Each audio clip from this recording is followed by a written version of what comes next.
Press క్లబ్లో press మీట్కు ముఖ్యమైనటువంటి కారణము బీఆర్ఎస్ ప్రభుత్వ హయాంలో కోకాపేట మరియు ఉప్పల్ బగాయత్ రంగారెడ్డి జిల్లా మరియు మేడ్చల్ మల్కాజిగిరి జిల్లా పరిధిలో 36 బీసీ కులాలకు బీసీ ఆత్మగౌరవ భవనాలను నిర్మించడం కోసం స్థలాలను కేటాయించడం జరిగింది. ఈ స్థలాలను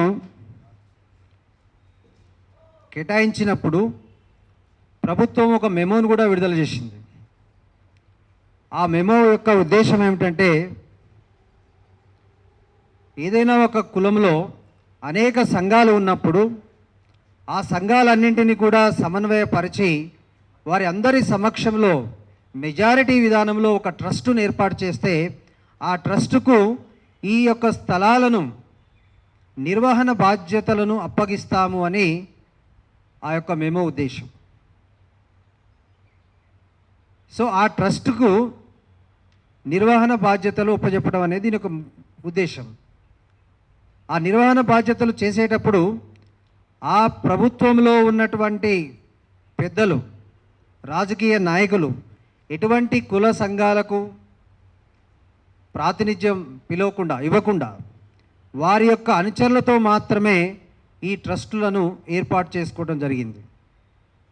ఎంత ఘోరం అంటే, ఒక్కొక్క ట్రస్టులో 3 మాత్రమే, ఒక ట్రస్టులో 5 మంది మాత్రమే, ఒక ట్రస్టులో 10 మంది మాత్రమే. అంటే ఇంత పెద్ద కులాలుగా ఉన్నటువంటి ఈ బీసీ కులాలలో ట్రస్టులను వేరే కంటే మూడో కంటికి తెలియకుండా వాళ్ళ అనుచరులకు మాత్రమే ఏర్పాటు చేసుకోవడం అనేది చాలా దారుణం. సో దీనిని ఖండించడం కోసం అన్ని కులాలకు, కులంలో ఉన్నటువంటి అన్ని సంఘాలకు న్యాయం చేయడం కోసము ఇక్కడ బీసీ ఆత్మగౌరవ పోరాట సమితి అనేటటువంటిది ఈరోజు వెలవడం జరిగింది. దానిలో ముఖ్యంగా Telangana Mudiraj joint action committee, అదేవిధంగా కురువ జాయింట్ యాక్షన్ కమిటీ, అదేవిధంగా తెలంగాణ కుమ్మరి జాయింట్ యాక్షన్ కమిటీ, అదేవిధంగా తెలంగాణ నాయి బ్రాహ్మణ జాయింట్ యాక్షన్ కమిటీలు ప్రస్తుతానికి మన యొక్క సమావేశంలో పాల్గొంటూ ఉన్నారు. వాస్తవానికి ఈ సమావేశం అనేది ఒక వారం తర్వాత జరగాల్సి ఉండే, కాకపోతే ఆ వారం లోపు అసెంబ్లీ సమావేశాలు పూర్తవుతాయి కాబట్టి అందులోపే మేము ఒక మీటింగ్ అనేది ఏర్పాటు చేయడం కోసం అందుబాటులో ఉన్నటువంటి నాయకులను పిలిచి ఈరోజు ప్రెస్ మీట్ పెట్టడం జరుగుతూ ఉంది. దానికి ముఖ్య అతిథిగా మా అన్న ఎంబీసీ ఎక్స్ చైర్మన్, ఎంబీసీ కులాలకు, ఎంబీసీ కులమే కాదు బీసీ కులాలకు కూడా ఏదో విధంగా న్యాయం చేయాలన్నటువంటి నిరంతరం తపన చెందినటువంటి మా నిరంతర శ్రామికుడు తాడూరు శ్రీనివాస్ గారు ఈరోజు పాల్గొనడం జరుగుతూ ఉంది. అంతేకాకుండా ఈ యొక్క సమావేశంలో Telangana Mudiraj joint action committee chairman Polkam Lakshminarayana Mudiraj కూడా పాల్గొనడం జరుగుతూ ఉంది. అదేవిధంగా వేదిక మీద ఉన్నటువంటి మిగతా పెద్దలందరికీ, మీడియా మిత్రులందరికీ కూడా నా యొక్క శ్రీరామనవమి శుభాకాంక్షలు.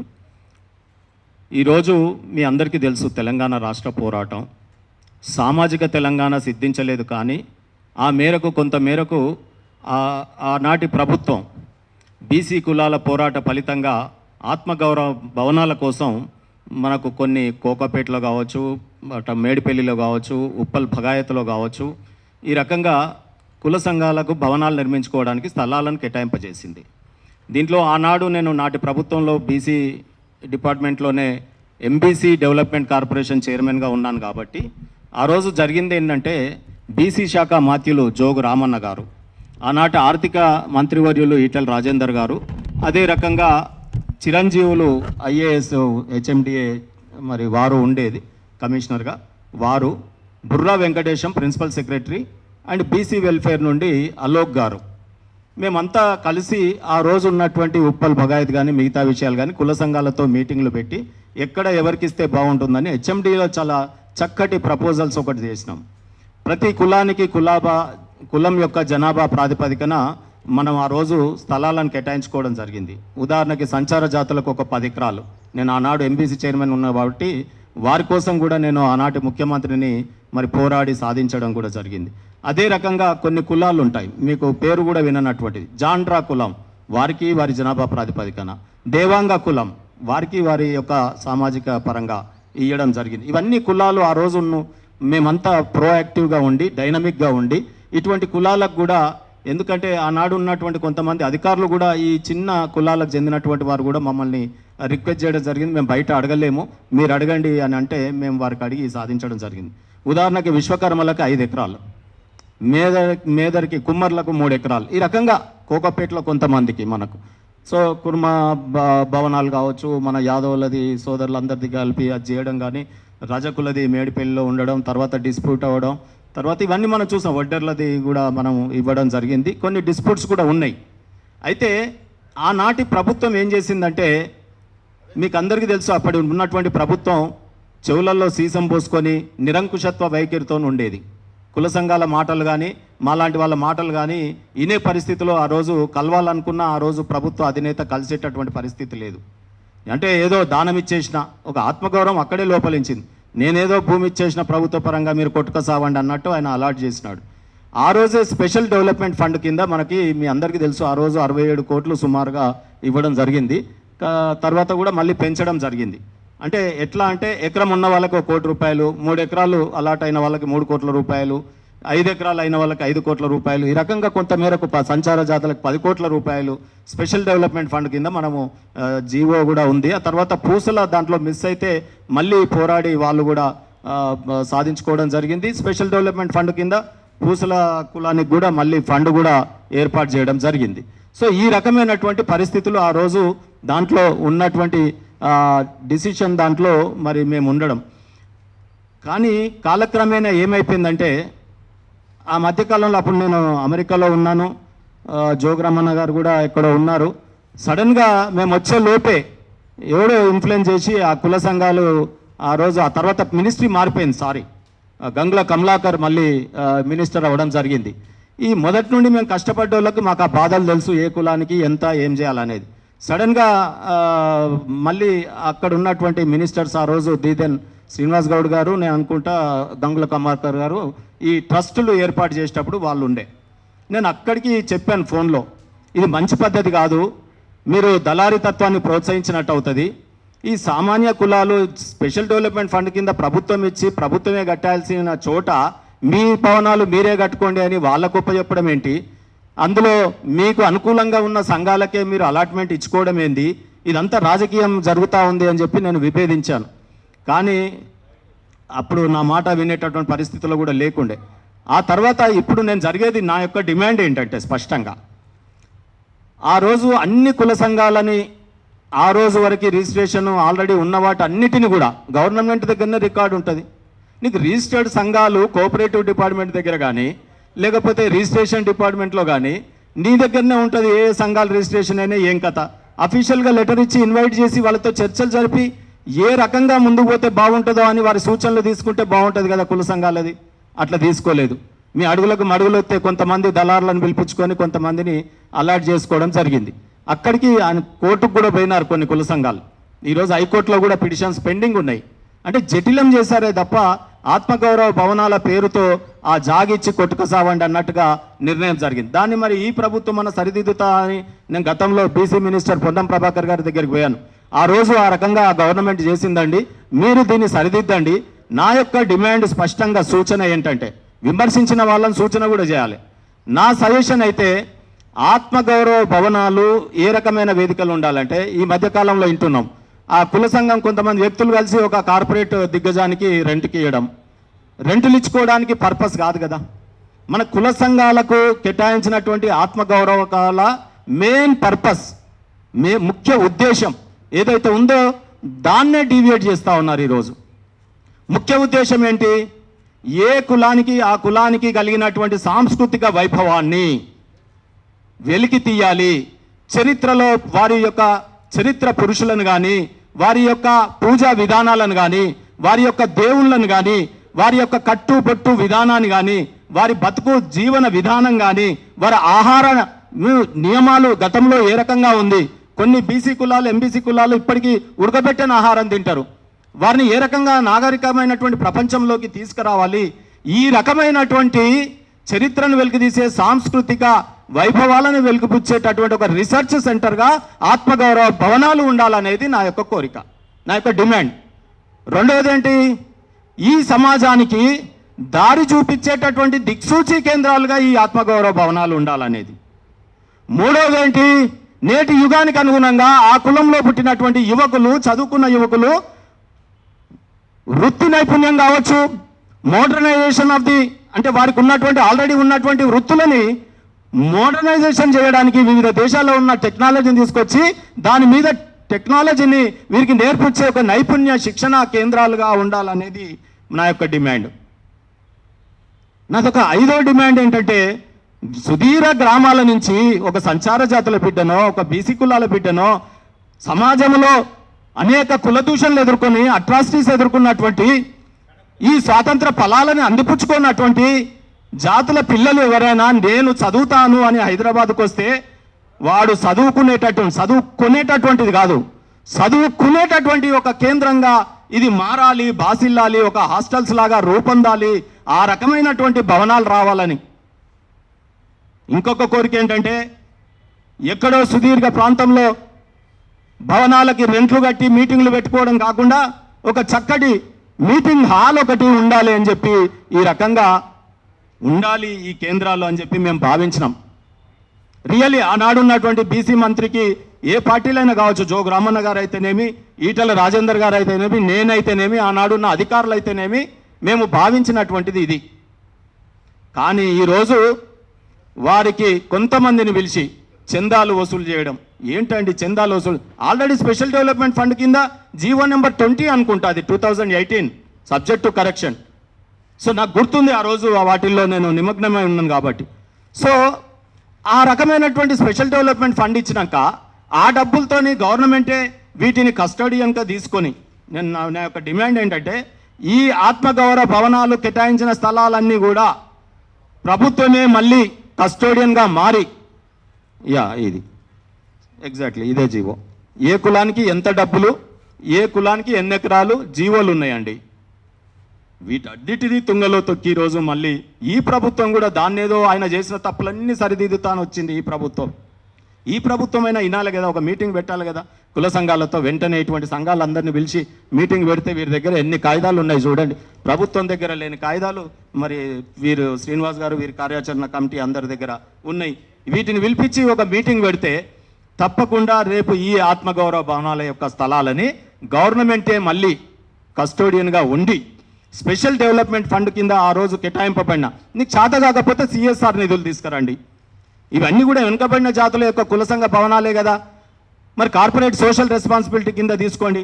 ఇవాళ ఒక కార్పొరేట్కు దిగ్గజానికి కిరాయిలకు ఇచ్చేయడం, ఆయన ఏమన్నా కార్పొరేట్ సోషల్ రెస్పాన్సిబిలిటీ ఏదైనా కులానికి చేసిండా అండి? ఇప్పటివరకు ఏమైనా విద్యకాన్ని చేసిండా, ఏదైనా భవనానికి చేసిండా? చెప్పండి, సిఎస్ఆర్ నిధులు ఎక్కడ బీసీలకు ఖర్చు పెట్టిండో ఆయన. నేనేమంటున్నంటే ఈరోజు నా యొక్క డిమాండ్ స్పష్టంగా, గవర్నమెంట్ తిరిగి దీన్ని కస్టడీలోకి తీసుకోవాలి, అన్ని కుల సంఘాలు రిజిస్టర్డ్ కుల సంఘాలను పిలవాలి, వారిని అడ్వైజరీ కమిటీలోకి తీసుకోండి. కానీ కట్టించేది ఆత్మగౌరవ భవనాలను నిర్మించి రిబ్బన్ కటింగ్ ఓపెనింగ్కి మీరు వచ్చినా పర్వాలేదు, ముఖ్యమంత్రి గారు, మంత్రులు మీరు మొత్తం హ్యాండ్ ఓవర్ చేసినాక కుల సంఘాలకు అడ్వైజరీ కమిటీకి ఒక మెయింటెనెన్స్ కమిటీ వేసి, గవర్నమెంట్ ప్రతి కులానికి ఒక ఫెడరేషన్ ఉంది. బీసీలందరికీ గుండు గుత్తగా ఉంటే బీసీ కార్పొరేషన్ ఎండి ఉంటాడు, ఏ కులానికి ఆ కులానికి ఎండి ఉంటాడు. వాళ్ళని కస్టోడియన్గా పెడితే గవర్నమెంటే ఉంటే మాకు ఎప్పుడు ఏ రిపేర్ వచ్చినా రంగులేయాలన్నా వాడిని వీని బతలాడుకుంటా చందాలు బిచ్చగాళ్ళలాగా తిరిగేటటువంటి వైనం బంద్ అయిపోతుంది కదా. మళ్ళీ మమ్మల్ని బిచ్చగాళ్ళ రూపంలో అవతారం ఎత్తమంటున్నారా? ఏడికెళ్ళి కడతారు చెప్పండి ఈ కుల సంఘ భవనాలు? బీసీలను బిచ్చగాళ్ళుగా భావిస్తున్నారా? ఎన్నో ఒక కోట్ల రూపాయలు పెట్టి మూసీ నది కడతామంటారు, మూసీ నది మీద విగ్రహాలు పెడతామంటారు, దానికి ఇన్ని కోట్ల రూపాయలు అంటారు. గతంలో కూలిపోయే మరి బ్రిడ్జులు కట్టినారు, కూలిపోయేటటువంటి లక్షల కోట్ల ఇరిగేషన్ ప్రాజెక్ట్స్ కట్టినారు. అరే గంత చైతన్య అవుతుంది, లక్షల కోట్ల రూపాయలు పెట్టి కట్టి కూలగొడతారు. ఇవాళ సింపుల్గా 100 కోట్లు పెడితే ఆత్మగౌరవ భవనాలు కట్టించేటటువంటి దానికి నీకు చేతులు రావట్లేదు. అంటే బీసీల మీద మీ ప్రేమలు ఇక్కడే కనిపిస్తున్నాయి. అందుకనే నేను చాలా తీవ్రమైనటువంటి స్వరంతో నేను డిమాండ్ చేస్తూ ఉన్నాను. మీరు చేసే పోరాటం వెనకాల తప్పకుండా మాజీ ఎంబీసీ కార్పొరేషన్ చైర్మన్గా కాదు, ఒక బీసీ బిడ్డగా, ఒక కుమ్మరివాడిగా మీ ఎంబడి నేను తప్పకుండా ఉంటానని చెప్పి మీ అందరికీ నేను తెలియజేస్తూ ఈ పోరాటాన్ని ఇంకా ఉధృతం చేస్తాం. ఇదే ఆత్మగౌరవ భవనాలు ప్రభుత్వమే కట్టి గతంలో కేటాయించినటువంటి స్పెషల్ డెవలప్మెంట్ ఫండ్స్ కానీ సిఎస్ఆర్ నిధులు కానీ కేటాయించి మీరే రిబ్బన్ కటింగ్ చేయరు, మీరే ఫోటోలు దిగురు, మీరే క్రెడిట్ తీసుకోరు, కానీ ప్రభుత్వమా ముందుకు రా. రేవంత్ రెడ్డి గారు ఈ వేదిక ద్వారా దయచేసి మీరు బీసీల పక్షపాతాన్ని మాట్లాడుతుంటారు. బీసీలకు నేను సప్లాన్ నిధులు 20,000 కోట్లు అంటారు. మీరు ఏమి ఆ 20,000 కోట్లు కూడా ఇంకా ఇయ్యనికి చాతనైతలేదు, కానీ ఈ 100-200 కోట్లు పెట్టి ఆత్మగౌరవ భవనాలు వెంటనే నిర్మాణము ప్రభుత్వమే చెయ్యాలి. మళ్ళీ తిరిగి కుల సంఘాలతో మీటింగ్ పెట్టాలి. అన్ని కుల సంఘాలకు దీంట్లో ప్రాతినిధ్యం ఉండేలా చూడాలి. కస్టోడియన్గా మాత్రం ప్రభుత్వమే ఉండాలి, ఎగ్జిక్యూటివ్ అధికారి మాత్రం ప్రభుత్వమే ఉండాలి. అక్కడ ప్రతి భవనానికి మరి ఆ యొక్క ప్రభుత్వమే అధికారులను నియమించి అడ్వైజరీ కమిటీలు మాత్రం ఈ కుల సంఘాల నుంచి తీసుకోవాల్సిందిగా నేను కోరుతూ ఈ వేదిక ద్వారా మీ వెనువెంట ఉండి ఈ పోరాటాన్ని ఉధృతం చేస్తామని తెలియజేస్తా ఉన్నారు. జై తెలంగాణ, జై బీసీ, జై ఎంబీసీ, జై సంచార జాతులు. మీరు ఖచ్చితంగా బీసీల పక్షపాతి, పేదల పక్షపాతి. మీరు వచ్చేటటువంటి కార్యక్రమాల్లో కూడా మీరు వినోదంగా ఉంటానన్నారు. మీకు ప్రత్యేకంగా ధన్యవాదాలు తెలుగుదామన్నా. ప్రతి మీటింగ్ కూడా మిమ్మల్ని మేము పిలుచుకుంటాం, మీ యొక్క సలహాలు తీసుకుంటాం. మీ మార్గదర్శకంలో పోవడానికి ఎక్కడ కూడా మేము వెనుక అడిగేది లేదు. ఖచ్చితంగా ముందుకు పోతామన్నా. ధన్యవాదాలు అన్న మళ్ళొకసారి మీకు. అదేవిధంగా ఏదైతే గత ప్రభుత్వం అక్కడ చాలా వెనుకబడిన కులాలకు ఆత్మ గౌరవ భవనాలు నిర్మించాలనే ఉద్దేశంతో స్థలాలు కేటాయించి అక్కడ కోకాపేటలో కానీ ఉప్పల్ బాగాయత్లో కానీ అక్కడ కొన్ని కులాలకు ఇక్కడ కొన్ని కులాలకు స్థలం కేటాయించడం జరిగింది. ఆ స్థలం కేటాయించినప్పుడు ప్రభుత్వం ఇందాక మన అన్నవారు చెప్పినట్టుగా ప్రభుత్వమే బాధ్యత తీసుకొని భవనాలు నిర్మించి కుల సంఘాలకు కనుక అప్పజెప్పిన ఉంటే ఇవాళ దాంట్లో కుల సంఘాలు సమావేశాలు కానీ హాస్టళ్ళు కానీ లేకుంటే ఇంకా వాళ్ళ కులాలకు సంబంధించిన వృత్తులకు సంబంధించి అక్కడ మన శిక్షణా కేంద్రాలు కానీ లేక ఇంకా పరిశోధనా కేంద్రాలు కానీ పెట్టుకోవడానికి అవకాశం ఉండే. ఎందుకంటే ఆత్మగౌరవ భవనం అంటే ఓన్లీ భవనం చూసుకుంటా కాదు, ఆ భవనం ద్వారా ఆ కులానికి సంబంధించిన చాలా యాక్టివిటీస్ ఇక్కడ హైదరాబాద్లో ఉంటే కనుక ఆ కులం ఇంకా చైతన్యం పొంది ఆర్థికంగా కూడా ముందుకు పోయే అవకాశాలు ఉన్నాయి. దాన్ని కాకుండా ఆ రోజు ఏం చేసినారంటే మాకు కుమ్మరి కులానికి జరిగిన ఒక సంఘటన చెప్తాను. అప్పుడు 2021లో ఆత్మగౌరవ భవనాలు కోసం స్థలం కేటాయించినప్పుడు సంఘాలను గుర్తించి సంఘాలతోటి ఎంసీహెచ్ఆర్డీలో ఒక సమావేశం జరిపినారు. అయితే మా కుమ్మరి కులంలో ప్రభుత్వంచే గుర్తింపు పొందిన 2 సంఘాలు ఉన్నాయి. ఆ 2 సంఘాలను ఇన్వైట్ చేసిరు అక్కడికి. తెలిసిన అప్పుడు అక్కడ ఆ సమావేశం మన బీసీ మన ప్రిన్సిపల్ సెక్రటరీ బుర్రా వెంకటేశం గారి ఆధ్వర్యంలో సమావేశం జరిగింది. దానికి మంత్రులు కూడా రావడం జరిగింది. గంగుల కమలాకర్ గారు, శ్రీనివాస్ గౌడ్ గారు, తలసాని శ్రీనివాస్ యాదవ్ గారు, ఈ 3 మంత్రుల సమక్షంలో వారి ఆధ్వర్యంలో సమావేశం జరిపి అసలు ఎట్లా ఈ ఆత్మగౌరవ భవనాలు మీ కులాలకు ఇస్తే దాన్ని ఎట్లా వినియోగించుకుంటారు, దాన్ని ఏ విధంగా మేము ప్రభుత్వం ముందుకు పోవాలా, మీ కులాల నుంచి సలహాలు సూచనలు చేయండి అని మమ్మల్ని అడిగినప్పుడు మా కులం కాడికి వచ్చినప్పుడు మేము ఇద్దరం మాట్లాడినాం. అయ్యా 3 ఎకరాల స్థలం ఇస్తున్నారు, 3 కోట్ల రూపాయలు మాకు కేటాయించారు. 3 కోట్ల రూపాయలు కనుక మీరు తొందరగా మంజూరు చేస్తే ఆ భవనాలు కట్టి అందులోనే మా కులానికి సంబంధించిన శిక్షణా కేంద్రాలు. ఈరోజు సమాజంలో మట్టి పాత్రలు అంతరించిపోయి అంత అల్యూమినియం ఇవన్నీ వచ్చేసి స్టీలు, కుక్కర్లు, ఫ్రిడ్జ్లు ఇవన్నీ వచ్చి సమాజంలో అందరు ఆరోగ్యాలు దెబ్బతిన్నాయి. కాబట్టి మట్టి ఉత్పత్తులు తగ్గిపోయినాయి. ఎందుకంటే దానికి ప్రాధాన్యత లేక కొనటం లేక అది చేయడం లేదు. ఇప్పుడు కొత్త మోడర్న్ టైప్ చేయాలంటే ఆ శిక్షణ కావాలి. గతంలో అలాంటి శిక్షణ కోసము మన ఎంబీసీ కార్పొరేషన్ చైర్మన్గా తాడూరి సిరన్న గారు ఉన్నప్పుడు ఇక్కడ నుంచి కుమ్మర్లను మోడర్న్ టైప్ అంటే మోడర్న్ టెక్నాలజీ తోటి కుండలను ఎట్లా చేయాలి అంటే ఇంత కష్టపడకుండా మంచి అలంకరణ ప్రాయమైన మట్టి పాత్రలను తయారు చేస్తే కనుక ప్రతి ఒక్కరు కొంటారు, ప్రతి ఒక్కరు వాడతారని స్టడీ టూర్ తీసుకెళ్ళడం జరిగింది గుజరాత్కు పోయి వచ్చినాక ఈ స్టడీ టూర్ అయిపోయినాక ఇవన్నీ మిషనరీస్ ఇవన్నీ కావాలని చెప్పినాం. ఈ సమావేశంలో ఏం చెప్పినామంటే ఇక్కడ కనుక మాకు శిక్షణా కేంద్రం అవన్నీ పెడితే మోడర్న్ టైప్ ఆఫ్ మట్టి పాత్రలు తయారు చేసి సమస్త ప్రజలకు అందిస్తాము అని ఇవన్నీ మేము అక్కడ చెప్పడం జరిగింది. దానికోసం వాళ్ళు మమ్మల్ని ప్రాజెక్ట్ రిపోర్ట్ కూడా అడిగారు.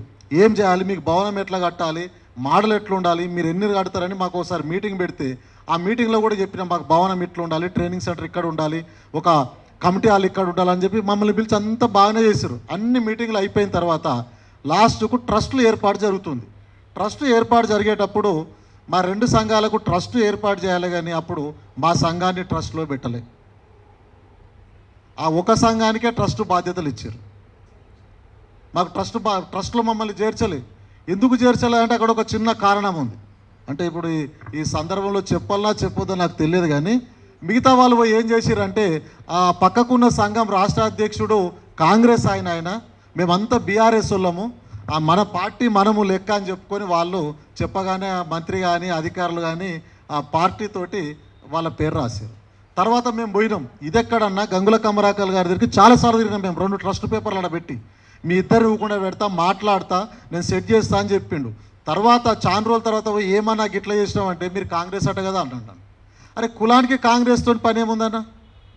అక్కడ జరుగుతుంది కులానికి భవనం ఇస్తున్నారు, నేను కుమ్మరిని, మీరు ఇచ్చేది కుమ్మరులక పార్టీలకు ఆత్మగౌరవ భవనం. ఒక కులానికి ఇస్తున్నప్పుడు కులంలో రకరకాల పార్టీలు ఉంటారు, దానికి సంబంధం లేదు. అందరిని కలిపి బాధ్యత ఇచ్చి ఆ భవనం కానీ దానే కానీ మంచి చెడ్డలు కులానికి అందేటట్టుగా, కులానికి లాభపడేటట్టుగా, కులానికి ఒక గుర్తింపు ఉండే విధంగా ఉండాలి. కానీ మీరు ఒక సైడ్ ఆలోచన చేయడం కరెక్ట్ కాదని మేము చెప్తే నేను ఏం చేయలేను భయ్ అన్నాడు. ప్రిన్సిపల్ సెక్రటరీని కలిసినాం. ఆయన ఏం చెప్పిండు, మీదికెళ్ళి ఆర్డర్ వచ్చింది నేను వాళ్ళకి ఇచ్చినాను, నేను ఏం చేయలేను అన్నాడు. మీరు ఏమన్నా చేసుకోరు అన్నాడు. అప్పుడు మేము ఏం చేసినామంటే ప్రిన్సిపల్ సెక్రటరీ మీద, బీసీ వెల్ఫేర్ కమిషనర్ మీద, ఫెడరేషన్ ఎండీ గారిని ముగ్గురిని పార్టీ చేస్తూ హైకోర్టులో కేసు వేసినాం. ఎట్లా ఇస్తారు? మేము ఉన్నామనేది మీకు తెలుసు కదా. మేము కొత్తగా వచ్చిన సంఘం కాదు, ఈరోజు పరిచయమైన సంఘం కాదు, ఏళ్ళ తరబడి నుంచి మేము ఉన్నాము.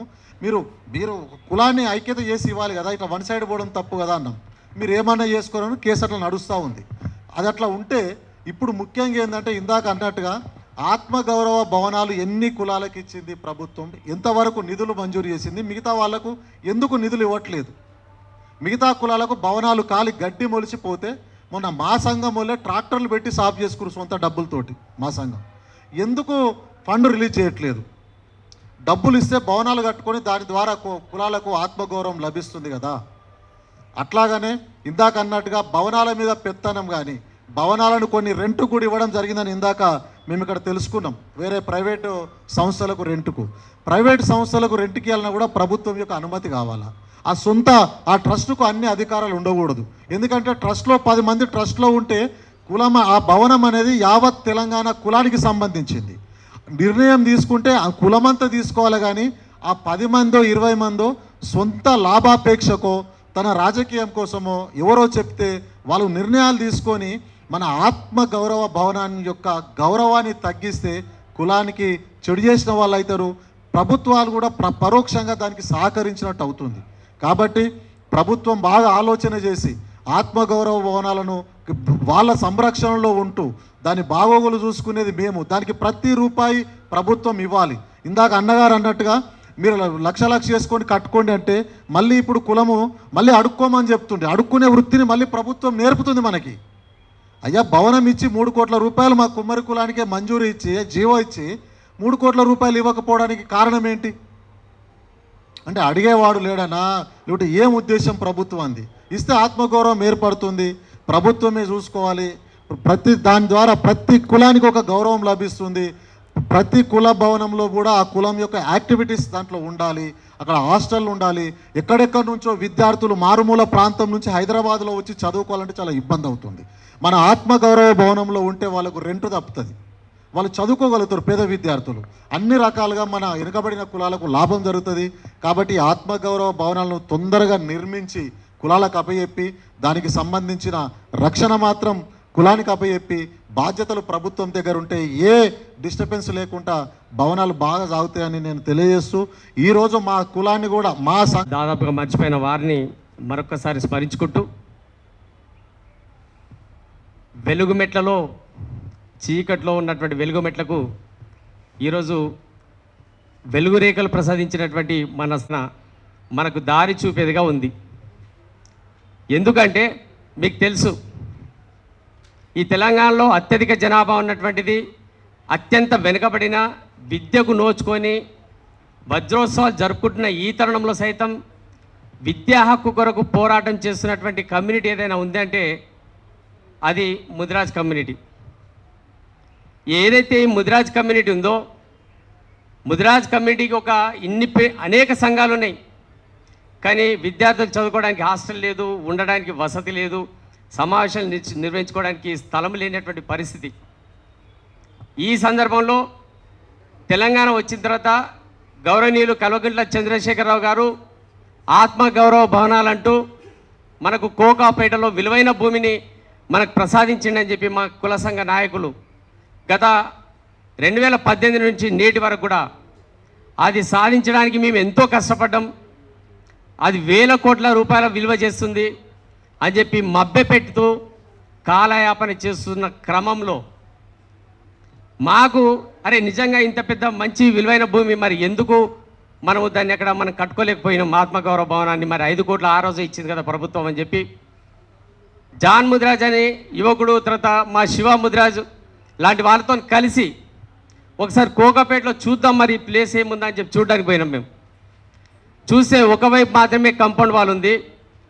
దానికి కూడా గౌరవనీయులు బండ ప్రకాష్ గారు ఒక కులంలో కులం పేరు చెప్పుకొని కులం పేరు మీద కులం వైపు నుంచి ఒక గౌరవప్రదమైనటువంటి పదవి పొందినటువంటి ఒక నాయకుడు తను రాజ్యసభ సభ్యుడిగా ఉన్న కాలంలో 1 కోటి రూపాయలు కేటాయించడం, దాంట్లోంచి కొంత ఖర్చు పెట్టి ఒకవైపున కాంపౌండ్ వాల్ మాత్రమే నిర్మించడం జరిగింది. సరే, ఇక్కడ ఒక ముదిరాజుల నిజంగా ముదిరాలకు మాత్రమే ఇంత అద్భుతమైన స్థలము మాకు చంద్రశేఖరరావు గారు ఇచ్చారా అని చెప్పి మేము పరిశీలిస్తున్న క్రమంలో దానికి బ్యాక్ సైడే కురువ దొడ్డి కొమరయ్య భవనం చాలా సర్వాంగ సుందరంగా మాకు కళ్ళకు కనబడుతూ ఉంది. అరే ఏందబ్బా ఇది ఇంత మంచి భవనం ఎట్లా పూర్తయింది, మరి వీళ్ళ దగ్గర అంటే కొంచెం జ్ఞానం ఉంది కాబట్టి వీళ్ళు సక్సెస్ అయినట్టున్నారు అని చెప్పే ఉద్దేశంతో ఆ భవనం వద్దకు వెళ్ళడం జరిగింది. చూస్తే 14/12/2024 నాడు గౌరవ ముఖ్యమంత్రి రేవంత్ రెడ్డి గారు ఆ భవనాన్ని ప్రారంభోత్సవం చేశారు. అంటే దాదాపుగా 15-16 నెలలు అయిపోయింది ప్రారంభోత్సవం చేసి కూడా. చూస్తే లోపలంతా శిథిలావస్థ. మరి ఇంత పూర్తయిన భవనం మరి ఎందుకు అంటే కాంగ్రెస్ గవర్నమెంట్ 23లో వచ్చింది డిసెంబర్ నాటికి అక్కడ ప్రారంభోత్సవం జరిగింది. ఇప్పటికి కూడా దానిలో ఎందుకు విద్యార్థులు లేరు అని చెప్పి మేము చూసాం. తీరా చూస్తే మనకు అర్థమైంది ఏంటంటే నాకు తెలిసి 23 నాటికి ఆ భవనం పూర్తయి ఉంటుంది. 23 డిసెంబర్ నాటికి ఆ భవనం పూర్తయి ఉంటుంది. అక్కడ ఖర్చైన లెక్కలు చూస్తే 5,95,00,000, 6 కోట్లతోని 3 అంతస్తుల భవనం పూర్తయింది. మరి మా దగ్గర 6 కోట్లు ఆనాడు రెడీగా ఉన్నాయి కదా, ప్రభుత్వం 5 కోట్లు ఇచ్చింది, 1 కోటి రూపాయలు బండ ప్రకాష్ గారు ఇచ్చారు, మరి మన భవనం ఎందుకు పూర్తి కాలేదని చెప్పి ఒక క్వశ్చన్ రేజ్ అయింది మాకు. సరే చూద్దాం పక్కకు అని చెప్పి చూస్తే దాని పక్కకు కూడా మరొక భవనం కూడా పూర్తయింది, అది యాదవులది. విచిత్రం ఏంటంటే యాదవులు కురువలు అన్నదమ్ములు లాంటి వారు. మరి వీళ్ళ భవనం ప్రారంభోత్సవం అయింది ఎట్లా, మరి ఆ భవనం ప్రారంభోత్సవం ఎందుకు కాలే? అది ప్రారంభోత్సవాన్ని కూడా నోచుకోలేదు కానీ పూర్తయింది. కానీ అక్కడ తాగి పడేసే సీసాలు లారీలో లోడ్ చేయడానికి సిద్ధంగా ఉన్నట్టు వాటిని వరుస క్రమంలో పేర్చడం జరిగింది. చాలా చండాలంగా దాన్ని విస్మరిస్తున్నారు. అరే ఇంత చైతన్యం ఉన్నటువంటి 2 కులాలు, అతిపెద్ద కులాలు ఈ తెలంగాణ లోపల ఎందుకు ఇంత విస్మరణకు గురవుతున్నాయని చెప్పి తీరా కొంచెం అవతలకు పోయినాం. అక్కడ 6 ఎకటికలది 1 ఎకరా స్థలం ఉంది, వాళ్ళ ప్రారంభోత్సవం లేదు. వీరశైవ లింగాయతులది ఉంది, ప్రారంభోత్సవం లేదు. కొంచెం కింది పోతే పెరికలది 4 అంతస్తుల భవనం నిర్మాణం జరుగుతుంది. అక్కడ 4 అంతస్తుల భవనం. అటు కొంచెం పక్క వచ్చేసరికి మున్నూరు కాపులది స్థలం ఉంది, దాని పక్కకు మా దగ్గరికి వచ్చేసరికి గౌడలది ఉంది. అంటే 2 భవనాలు పూర్తయినాయి, మరొక భవనం 4 అంతస్తుల నిర్మాణంలో ఉంది. మిగతా కులాల పరిస్థితి ఎందుకు ఇట్లా ఉంది అని చెప్పి మేము ఏం చేసామంటే దాన్ని కొంచెం మేము విశ్లేషిస్తూ మా కులంలో మేము ప్రశ్నించడం మొదలెట్టినాం. మా అదృష్టం కొద్దీ ఆ విషయం తీరా మన బీసీల్లో డాక్టర్స్ లాగా ఉన్నటువంటి వ్యక్తులు ఎవరైతే ఉన్నారో, ఇప్పుడు తెలంగాణ విఠల్ కావచ్చు, పృథ్వీరాజ్ కావచ్చు, వాళ్ళ దగ్గరికి చేరింది. డాక్టర్ ఏం చేస్తాడు, ఆపరేషన్ చేసి మొత్తం గుండెకాయను ఆకాయని ఈకాయని అన్ని చీల్చిచండి అన్నట్టు చూస్తే కుర్వ సంఘం విద్యార్థులకు కేటాయించబడిన హాస్టల్ భవనం తీరా ఆంధ్రాకి చెందినటువంటి నారాయణ ఇన్స్టిట్యూషన్స్కు రెంట్కి ఇవ్వడం జరిగిందని విచిత్రమైన విషయం బయటికి తీసిరు వాళ్ళు. ఇది చాలా ఆశ్చర్యం. ఇది అరే ఏంది, మనము చదువుకోవద్దా, మన పిల్లలు చదవద్దా బీసీ లోపల? వాళ్ళు తీసుకొచ్చిన అంశం ఈరోజు ఎంత చర్చనీయాంశం అయిందంటే అది తెలిసి నేను రియల్గా ఈరోజు కుర్వ సంఘ యువతను నేను అభినందిస్తున్నా. వాళ్ళు ఇమ్మీడియట్గా రెస్పాండ్ అయ్యారు. మా ముదిరాజులో లేని చైతన్యం ఈరోజు కుర్వ జాతిలో మేము చూస్తున్నాం. ఇమ్మీడియట్గా రెస్పాండ్ అయ్యి వాళ్ళు ఏం చేశారంటే ఎంబడెంబడే అక్కడ విజిట్ చేయడము, తర్వాత ప్రెస్ మీట్లు పెట్టడం, ఈరోజు ఈ సమావేశానికి రావడం కూడా కారణమైంది. తీరా కొంచెం మనం బ్యాక్ వెళ్తే ఒక కుర్వ సంఘం, ముదిరాజ్ సంఘము, ఈ యాదవ సంఘమేనా ఇంకా ఇతర దాంట్లో ఏమున్నాయంటే ఒక 6-7 నెలల క్రితం వరంగల్లో నాకు తెలిసి చాకలో దాని కూడా బసవరాజు సారయ్య గారిది కూడా ఆయన పేరు మీద, ఆయన కుటుంబ సభ్యుల పేరు మీద ట్రస్ట్ ఏర్పాటు చేసుకున్నట్టు తెలిసింది. మరికొద్ది రోజులకు మరి శివ దాంట్లో కొంచెం డీటెయిల్గా వెళ్ళి చూస్తే మా ట్రస్ట్, మా భూమి కూడా 5 ఎకరాల భూమి కూడా ముగ్గురు పేరు మీద, ఒకరు శాశ్వత సభ్యత్వం, ఒకరు బండ ప్రకాష్ గారు, ఒక ఆయన నీలరాములు, ఆయన ఎవరికో తెలియదు, ఇంకో ఆయన బండ్ల సత్తయ్య. ఈ ముగ్గురు పేరు మీద ట్రస్ట్ పూర్తిగా వాళ్ళ పేరు మీద ఉంది. మరి కాంట్రాక్టర్ ఎవరంటే ముదిరాజే. మళ్ళీ అక్కడ ఆ కాంట్రాక్టర్ మరి ఎక్కడ పిలిపించారని నన్ను అమెరికా నుంచి పిలిపించారు. మరి ఏం చేసిండే ఒకవైపు కంపౌండ్ వాల్ కట్టిండు ఒకవైపే. ఇప్పుడు వచ్చి పదే వస్తున్నామని ఇప్పుడు బ్యాక్ సైడ్ కంపౌండ్ వాల్ తీస్తున్నారు. ఇది కంపౌండ్ వాల్ కానీ అక్కడ పూర్తిగా నిర్మాణాలు పూర్తయినాయి. అంటే తీరా చూస్తే మనకి ఏమర్థమవుతుందంటే ఈ ప్రభుత్వాలు ఏవైతున్నాయో వీళ్ళను బానిసలుగానే ఉంచాలి, వీళ్ళకి విద్య రావద్దు, వీళ్ళు ఐక్యం కావద్దు, వీళ్ళు ఏనాడు కూడా సంఘటితం కావద్దు. కాబట్టి వీళ్ళ కుల సంఘ నాయకులతోనే వీళ్ళని తొక్కాలి అనే ఉద్దేశం మనకు స్పష్టంగా నడుతుంది. ఏ ప్రభుత్వం అయినా అదే చేస్తుంది. ఆనాడు బ్రిటిష్ వాళ్ళది చేసిరు, నిజామది చేసిరు, తర్వాత ఆంధ్ర పాలకులు అదే చేసిరు, ఇప్పుడు మన స్థానిక ప్రభుత్వాలు కూడా అదే పనిచేస్తున్నాయి. కానీ మన అదృష్ట కొద్దీ అనేక మంది బీసీ నాయకులు, పూర్ణచంద్రరావు సార్ కావచ్చు, చిరంజీవి సార్ కావచ్చు, ఈరోజు జస్టిస్ చంద్రకుమార్ కావచ్చు, అనేక మంది బీసీ బిడ్డలు ఈరోజు బయటకు వచ్చారు, మేధావులు బయటకు వచ్చారు. మా దాంట్లో మీకు పాలన చేత కాదన్నారు, మేధావులు లేరు మీ దగ్గర అన్నారు. కానీ ఈరోజు మా సత్తా ఏందో చూపించడానికి ఈరోజు మా మేధావి మొత్తం మేధావులందరూ కూడా బయటికి రావడం ఈరోజు చాలా హర్షించదగ్గ విషయం. ఈ విషయాలని ఇప్పుడు ఏంటంటే తన వరకు వస్తే కానీ తెలియదు అన్నట్టు ఏ కులానికి ఆ కులము విడిపోకుండా సంఘటితమై పోరాడాల్సిన అవసరం ఉంది. ఇంతకుముందు చెప్పి తాడూరు సీజన్న ప్రభుత్వమే తన చేతిలోకి తీసుకోవాలని మనము కుల సంఘాలను పెట్టుకున్నది ఎందుకొరకు? మన సమస్యలు మన సంఘ నాయకులకు తెలుస్తాయి కాబట్టి ప్రభుత్వానికి నివేదిస్తారని. కంచె చేను వేసినట్టుగా మన కుల సంఘ నాయకులే మనకు వంచిస్తుంటే మనకు దారేంది చెప్పండి? మా మిత్రులు ముదిరాజు మిత్రులు చెప్తున్నారు, బండ ప్రకాష్ గారు, ప్రొఫెసర్ రాములు గారు, సత్తయ్య గారు, వీళ్ళు ముగ్గురే మొత్తం కుల సంఘం ట్రస్ట్ లాగా పెట్టుకొని వాళ్ళ కుటుంబ ట్రస్ట్ లాగా వాడుతున్నారని. ఇప్పుడు అడిగినా కూడా ఏం చెప్తుందంటే అసలు ఆత్మగౌరవ భవనం అనేది ఇటుకలు, బిల్డింగ్లు, సిమెంట్ కాదు కదా. మన ఆత్మ, మన అస్తిత్వం దానిలో ఉంటుంది. ఇప్పుడు ఆ రోజు GOMS 189 ఈ జియో కూడా మీరు మీడియా ఇవ్వాలి, దీని అందరికి ఇవ్వండి మీడియాకి. ఈ జియోలో స్పష్టంగా ఉంది 36 కులాలకు 67 ఎకరాల 30 కుంటలు ఇప్పుడు 2018లో TRS ప్రభుత్వం ఇచ్చింది. ఎందుకు ఇచ్చింది? మన మీద దయతో జలిత భూమి అనేది సామాజిక సంపద. ఇక్కడ మెజారిటీ ప్రజలు బహుజనులు ఉన్నారు. తెలంగాణలో 85% SC ST BCలు ఉన్నారు. ఇప్పటికే చాలా అన్యాయం జరిగింది. తెలంగాణ రావడానికి ప్రధాన కారణం శ్రీకృష్ణ కమిషన్లో కూడా మెజారిటీ బీహార్ తర్వాత 56.8% BCలు ఉన్న రాష్ట్రము. పబ్లిక్ అడ్మినిస్ట్రేషన్లో డీసెంట్రలైజేషన్ అవుతుంది, పరిపాలన వికేంద్రీకరణ ద్వారా బడుగు బలహీన వర్గాలకి రాజ్యాధికారం వస్తుందని చెప్పి శ్రీకృష్ణ కమిటీ రిపోర్ట్లో మనకి రాజ్యాధికారం కోసమే ఇచ్చింది తెలంగాణ. అలాంటి తెలంగాణలో మనకి 15 లక్షల కోట్ల బడ్జెట్ ఉంది 5 సంవత్సరాల్లో. కనీసం 60 ఎకరాల భూమి, ఒక 100 కోట్ల రూపాయలు, 60 కోట్ల రూపాయలు డబ్బులు ఇస్తే మన నాయకులు కనీసం మన భవనాలని మింగుతున్నారు. అంటే భూములు మింగిన భూబకాసురులు, కొండలు మింగిన ఆనకొండలు, గుట్టలు మింగిన గుండాగాళ్ళు ఒకవైపు ఉంటే కంచే చేను మేస్తుంది అన్నట్టు పాము తన పిల్లల్ని తను ఎట్లా మింగుతుందో ఆనకొండలాగా ఈ బీసీ నాయకులు, ఈ బీసీ ఎమ్మెల్సీలు, ఈ బీసీ మంత్రులంతా తమ కుటుంబ ఆస్తుల్లాగా వారసత్వం లాగా ఎంజాయ్ చేస్తున్నారు. ఒకసారి ఇది ఎవరు ద్రోహి? ముదిరాజులలో ఎవరు ద్రోహి? బండప్రకాష్ ద్రోహా కాదా? నిజమా కాదా? మరి అయితే బండప్రకాష్ అన్న, నేను మీ ఇంటి ముందుకే వస్తాను రేపు, దీనికి మీరే వివరణ చెప్పాలి. ఎందుకంటే మీరు మా అందరి తరపున నాయకుడు అని ఎంతమంది ముదిరాజులు 40 లక్షల మంది ఉన్నారు, మరి నువ్వు సమాధానం చెప్పాలి. ఇప్పుడు బండప్రకాష్ గారు మా ముదిరాజుల ఆత్మగౌరవానికి అస్తిత్వానికి ప్రతీక అనుకుంటే నువ్వు బండరాయిలాగా మాట్లాడితే కుదరదు ఇది. ఎందుకంటే ఇది నీ ఒక్కడే ఆస్తి కాదు, ఇది తెలంగాణ పేద ప్రజలు 4 కోట్ల మంది పన్నులు కట్టిన భూములతోటి ముదిరాజుల సంక్షేమం కోసం, ముదిరాజుల పేద ప్రజల విద్యార్థుల కోసం హైదరాబాద్ నగరానికి చదువుకోవడానికి వచ్చిన పేద ముదిరాజులు డిగ్రీ అయిపోయి 10th అయిపోయి ఇంటర్ అయిపోయాక కాంపిటేటివ్ ఎగ్జామ్స్కి ప్రిపేర్ అవుతారు, ఉద్యోగాలు చేసుకుంటారు. ఇవాళ కమ్మాస్కి, రెడ్డిస్కి, వెలమాస్కి స్వాతంత్రం రాకముందే వాళ్ళకి హాస్టల్స్ ఉన్నాయి. మా ఖమ్మంలో 1948లోనే కమ్మ హాస్టల్ ఉంది, రెడ్డి హాస్టల్ స్వాతంత్రం రాకముంది, వెలమ హాస్టల్ ఉంది, ఉమెన్స్ హాస్టల్స్ కూడా ఉన్నాయి వాళ్ళకి, బ్రాహ్మణ్స్కి, అగ్రకులాలకి. ఢిల్లీలో సివిల్ సర్వీస్ ప్రిపేర్ కావడానికి వైశ్యాస్కి, బ్రాహ్మణ్స్కి ప్రత్యేకంగా ఫ్రీగా ఫుడ్ అకామిడేషన్ ఇచ్చింది.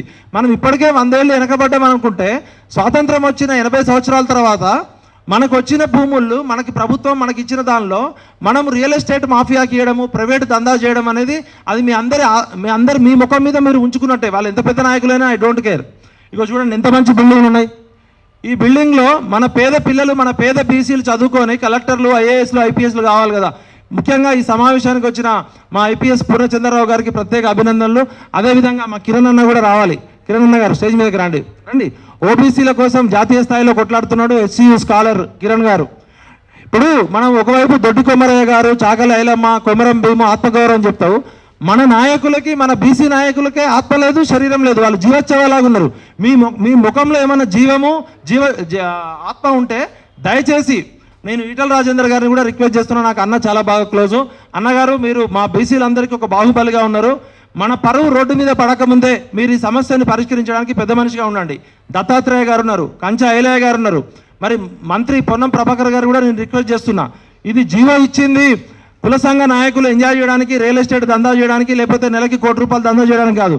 ఇక్కడ దాదాపు 36 సంఘాలకి ఇచ్చిర్రు. ఈ 36 సంఘాలలో ఎటువంటి ప్రైవేట్ ట్రస్ట్ జరిగినా కూడా ఆ 36 సంఘాల నాయకులు మీరు తిరగబడండి.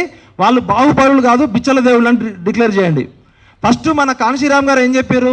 మన బడుగు బలహీన వర్గాలలో ఉన్న చెంచాగాళ్ళతోటే ఎక్కువ ప్రమాదము, ఇంటి దొంగను ఈశ్వరుడైనా గుర్తుపట్టలేనని చెప్పిండు. కాబట్టి ఇంటి దొంగల ఈపు పలగొట్టాలి. ఖబర్దార్ ఇంటి దొంగలారా, వాడు ఎవడైనా ఎంత పెద్దదైనా సరే. ఇప్పుడు మనకి బయట శత్రువుని గుర్తుపట్టచ్చు, ఇంటి దొంగను గుర్తుపట్టలేము. నేను కొన్ని అకాడమిక్గా నాకు ఒక జేఎన్యూ స్కాలర్, ముదిరాజ్ స్కాలరు కొన్ని పాయింట్స్ మీ దృష్టికి తీసుకురామని చెప్పిండు. మన డాక్టర్ గారు శ్రీనివాస్ గారు నాకు నిన్న కలిసి ఈ విషయం చెప్పారు. ఇట్లా అన్ని కుల సంఘాలది ఇదే నడుస్తుంది. అసలు ఈ ఇష్యూని మనం అకాడమిక్గా కానీ ఎట్లా చూడాలంటే, కంచాయలయ్య గారు రేవంత్ రెడ్డి గారికి కూడా ఒక లెటర్ రాసిర్రు ఇదే విషయం మీద.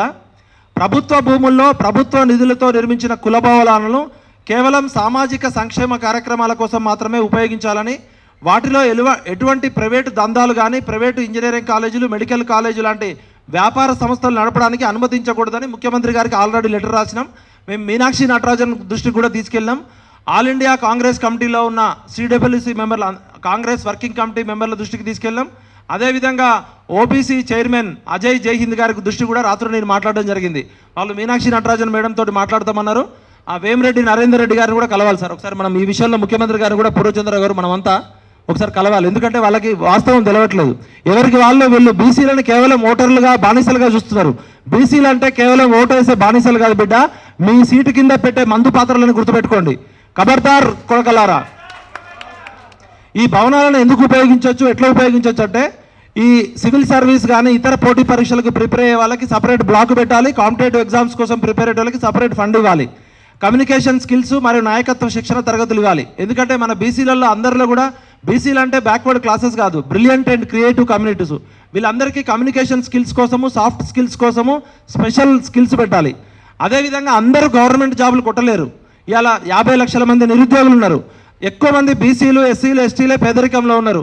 కాబట్టి దయచేసి ఈ బిల్డింగ్లు అన్నిట్లలో కూడా అవసరమైతే సార్ మనం ఇనిషియేటివ్ తీసుకొని ఈ 36 కులాలకు పనికొచ్చే విధంగా సెంట్రల్ గవర్నమెంట్తో మాట్లాడి, ఎంఎస్ఎంఈతో, స్కిల్ డెవలప్మెంట్తో మాట్లాడి ఒక ఎంటర్ప్రీనర్షిప్ హబ్ పెట్టాలి. దానికోసం వాడుకోవాలి కానీ ఎవడో నారాయణకో శ్రీ చైతన్యకో ఇవ్వడం వల్ల మన ముఖం మీద మనమే ఉంచుకున్నట్టు, మన బీసీల పరువు మనమే తీసుకుంటున్నట్టు. ఖబర్దారు నా కొడకల్లారా, మీరు చెంచాలకే చెంచాగాళ్ళు. కాంశీరామ్ గారు ఎప్పుడో చెప్పారు ఈ చెంచాలతో డేంజర్ అని చెప్పి. జిల్లాల నుండి వచ్చే పేద ప్రజల కోసము ఉండడానికి అకామిడేషన్ ఇవ్వాలి, వాళ్ళకి క్రియేటివ్ ప్రోగ్రామ్స్ పెట్టాలి. తెలంగాణ సంస్కృతి, సంగీతము మరియు కళల్లో బీసీలకి వాళ్ళ డిఎన్ఏలో ఉన్న క్రియేటివ్ అండ్ బ్రిలియంట్ కోసం మార్కెట్తో లింకేజ్ పెట్టాలి, వ్యాపారస్తులు తయారు చేయాలి, ఎంటర్ప్రీనర్స్ చేయాలి, బ్యాంకులతోటి టైఅప్ పెట్టాలి. ఆ విధంగా ఉపయోగపడాలి. కానీ మనం ఆత్మగౌరవ పోరాటం చేసి 78 సంవత్సరాల తర్వాత కొట్లాడి సాధించుకున్న ఈ బిల్డింగ్లని వాళ్ళకి ఇవ్వడం అంటే అంతకన్నా ఇంకా సిగ్గు చేయట్లేదు. మన నాయకులు ఎవడన్నా ఆత్మగౌరవం గురించి మాట్లాడితే చెప్పుతో కొట్టాలి ఒక్కొక్కడిని. వాళ్ళకే ఆత్మగౌరవం లేదు, వాళ్ళు మన ఆత్మగౌరవం ఏం కాపాడతారు? మీరు ఫస్ట్ అగ్రకులాల చెంచాలు, అగ్రకులాల చెప్పులు లాగేటోళ్ళు, బూట్లు లాగేటోళ్ళు, మీకేం ఆత్మగౌరవం ఉంది? మీ సొంత కులంలో మీకోసం కేటాయించిన బిల్డింగ్లని మీరే మింగుతున్నారు కదా చెత్తరా కొడకలారా. మిమ్మల్ని చెప్పులతో కొడతాం నా కొడకలారా ఏమనుకుంటున్నారు? వాడు ఎవడైనా సరే, ఎంత పెద్దవాడైనా సరే. ఇమీడియట్గా పొన్నం ప్రభాకర్ గారికి రిక్వెస్ట్ చేస్తున్నాం, మేము మిమ్మల్ని కలుస్తాం, దీని మీద మీరు ఒక వైట్ పేపర్ రిలీజ్ చేయాలి. మీరు దేనికోసం ఇచ్చిర్రు? రియల్ ఎస్టేట్ దందా కోసం ఇచ్చిరా, లేకపోతే ప్రైవేట్ ఆస్తులు పెంచుకోవడానికి ఇచ్చిరా? ప్రభుత్వ నిధులతో నిర్మించిన ఈ బిల్డింగులు పేద ప్రజలకి మాత్రమే ఉపయోగపడాలి. అది కూడా ఏ కమ్యూనిటీ కోసం కేటాయించిన బిల్డింగ్ ఆ కమ్యూనిటీ యొక్క సంక్షేమ పథకాలకు ఉపయోగపడాలి. కాబట్టి ఇది కేవలం ఇటుకలు సిమెంట్తో కట్టిన బిల్డింగులు కాదు.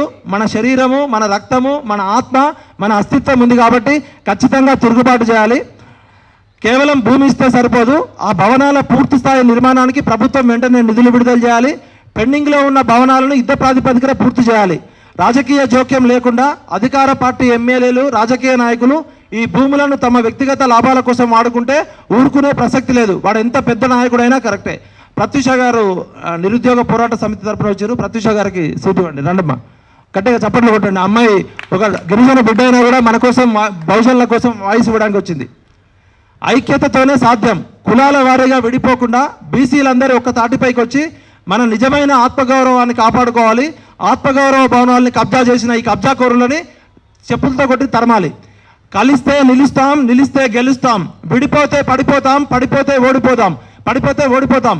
కలుద్దాం, గట్టిగా చెప్పండి, కలుద్దాం, నిలుద్దాం, గెలుద్దాం. ఖబర్దార్ భూ కబ్జాదారులారా. బీసీ ఆత్మగౌరవ పోరాటం, బీసీ ఆత్మగౌరవ పోరాటం. జై బీసీ, జై తెలంగాణ.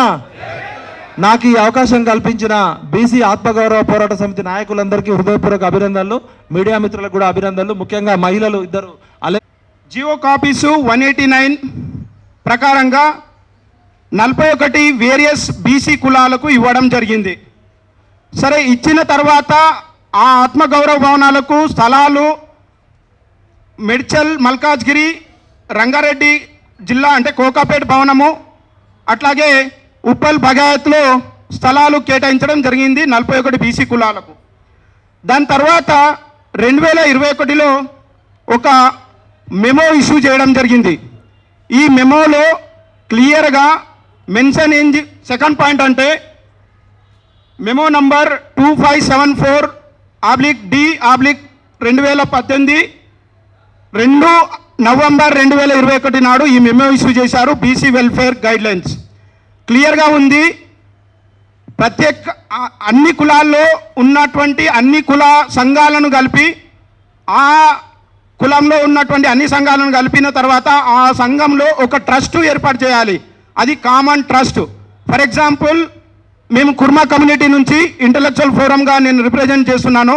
మా కమ్యూనిటీ ఆల్రెడీ మన సోదరులు ఇక్కడ చెప్పారు, దొడ్డి కొమరయ్య ఆత్మ గౌరవ భవనం అంటే ఒక పోరాటం, అంటే సాయుధ పోరాటం చేసిన వ్యక్తి. ఇదే పెత్తందారి, జమీందారి, వెట్టి చాకిరి విముక్తి కోసం కొట్లాడడం జరిగింది. కానీ ఈరోజు మళ్ళీ ఇదే కులంలో పుట్టిన మేము, అదే డిఎన్ఏలో పుట్టిన దొడ్డి కొమరయ్య డిఎన్ఏతో పుట్టిన కురుమలము మళ్ళీ అస్తిత్వం కోసం ఇదే పెత్తందారి, జమీందారి, కార్పొరేట్ సంస్థల కోసం మనం మళ్ళీ ఎదురెళ్ళి కొట్లాడాల్సిన అవసరం, పరిస్థితి తీసుకొస్తున్నారు అగ్రవర్ణ కులాలు, అలాగే కార్పొరేట్ శక్తులు.